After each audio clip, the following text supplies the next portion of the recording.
everyone, and welcome back to another episode of Gobbledycook.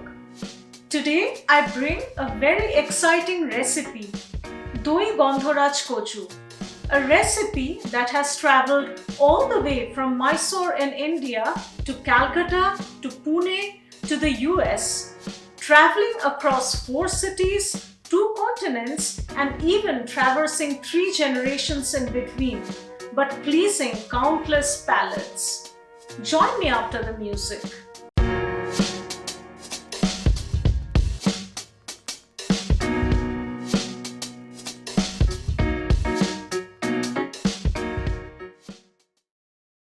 The star of today's dish is once again the simple and humble taro root or kochu.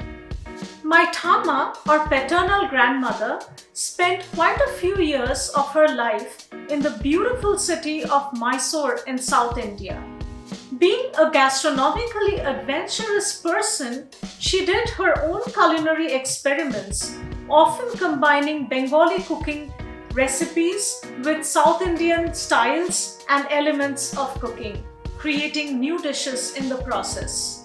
Today's dish, Doi Gondhoraj Kochu, is the outcome of one such attempted fusion between the tok doi and curry leaves of the south, along with kochu, which is very popular in the east, bringing all of these together in an explosive combination.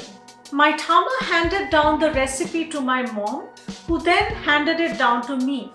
And my addition to this dish, the Gondhoraj lebu leaves, or since I'm in the US, the Kaffir Lime leaves. The result is just astounding. I mean, who knew that curry leaves and Kaffir Lime leaves could coexist in a dish and create a symphony that touches the soul? Come and join me in my kitchen because I cannot wait to get started on this one.